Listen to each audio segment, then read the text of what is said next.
அந்த 5 பேரும் சொன்னாங்க, உங்கள் ஆற்றுல வந்து கொலு வச்சுருக்கீங்கன்னு கேள்விப்பட்டோம், கொலு பார்க்க வரலாமா அப்படின்னு கேட்டாங்க. எனக்கு என்ன பண்ணுறதுன்னு தெரியல, படப்படன்னு ஆகிட்டு வாங்க அப்படின்னு சொல்லிட்டு பிகாஸ் அப்போ நான் எதையும் ஃபீல் பண்ணல. 5 பேர் வந்திருக்காங்க, சரி ஓகே 5 பேருமே பொண்ணுங்க லேடிஸ் அப்படின்னு சொல்லிட்டு எல்லாரையும் வாங்கன்னு சொல்லி வீட்டுக்கு கூப்பிட்டு அவங்களுக்கு தாம்பூலம்லாம் கொடுத்தோடனே எனக்கு ரொம்ப பிடிச்சிருக்கு. நான் வந்துட்டு கோவிலுக்கு போயிட்டு இருந்தேம்மா, எனக்கு நைட்டில் வந்து திடீர்னு எனக்கு கனவுல யாருக்காவது விளக்கு வாங்கி கொடுக்கணும் அப்படின்னு தோணுச்சு. அதனால் இங்கே வந்து இந்த கொலுவுக்கு 2 பெரிய விளக்கு வாங்கிடுறீங்களா அப்படின்னு சொல்லிட்டு அந்த விளக்கு ஒரு கடைக்கு ஃபோன் பண்ணி அந்த விளக்குக்கு என்ன காஸ்ட்டோ அதை கொடுத்துட்டு போயிட்டாங்க. That is unbelievable.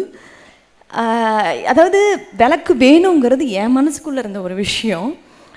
அவங்க முன்ன பின்ன தெரியாதவங்க ஒரு 3000 4000 ருபீஸ் அந்த கொலுவில் வச்சுட்டு போகணுன்னு என்ன அவசியம் இருந்தது?